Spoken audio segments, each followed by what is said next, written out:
I have a major problem with Maul Shadow Lord because this series is so unbelievably good. I don't know how any upcoming Star Wars show is going to top it. Because top to bottom, this series is peak. First of all, the characters are absolutely amazing. Like, it would have been so easily to just focus on Maul in this series and really not have that great of a supporting cast. But every single character in the series is legitimately great. I cared about the droid Two Boots just as much as I cared about Maul. But it's not just that the characters are good. What makes the show so compelling is that every single individual character is going through their own tragedy. In my dark and twisted opinion, I think Star Wars is at its best when it is a tragedy. Like, think of the prequels. Those movies honestly are not very good. The dialogue's terrible in them. But what about those movies is so compelling to people, and why do they love it so much? It's about the fall of Anakin Skywalker to the dark side and the Jedi Order as a whole. And Maul Shadow Lord gives us that with every single character. Like, obviously you have Devin falling to now becoming Maul's apprentice. It seems like she's going to become the character Darth Talon from George Lucas's original sequel plan.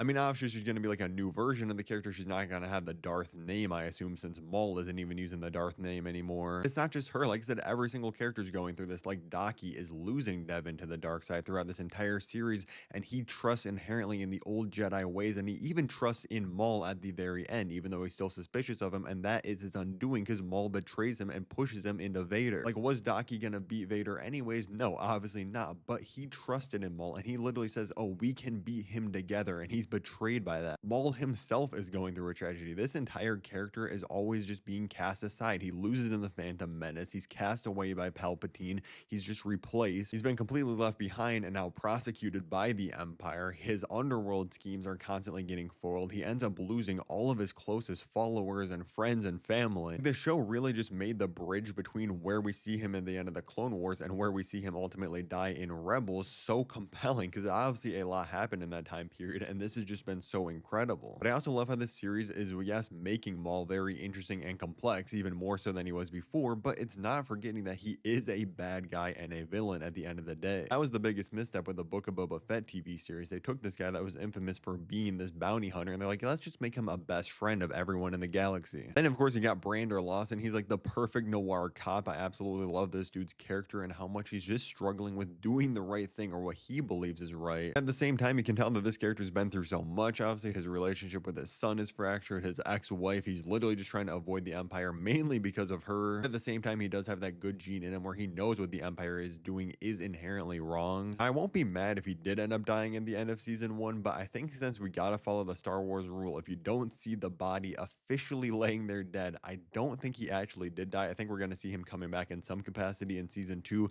Also seems like Riley is gonna be a bigger character going forward, which I'm excited for. Like, this show really had me tearing up when you see him and Two Boots reuniting and getting back on good terms. Like, never in my life has a droid in Star Wars made me care this much emotionally, but it's just such a great dynamic. Really, that goes for all these characters. They're all so incredibly different, coming from very different histories and experiences and viewpoints of what they want to do, but they all have the singular goal of wanting to avoid the Empire for one reason or another. All these great characters are just elevated by all the other things in this series. Like, the visuals and voice acting are incredible. The fight scenes in particular, we get some of the best Star Wars lightsaber duels of all time. Maul versus Devin and Daki, all the fights versus the Inquisitors, who were incredible in this series. Of course, the Vader battle, that is literally like the entire last episode. I don't think Vader coming into the series took away from it at all. I think it just makes sense that Vader shows up, and I love that he doesn't speak. He's literally just like this bruiser enforcer at this moment. Now, as of right now, I think this is like my third favorite Star Wars TV show of all time. I have it behind the Clone Wars at number 1 and or at number 2. But if I'm being honest, I don't know if there's a Star Wars TV show I've enjoyed every single second of like I did with Maul. There was literally not a single moment that I was like, oh, this isn't bad. I was literally compelled by everything going on. I'm giving it a very strong 9 out of 10. That could easily go up to a 10 after I rewatch it, or season 2. If you want to see all my other Star Wars videos on the channel, click the playlist above my head right now, and thank you so much for watching.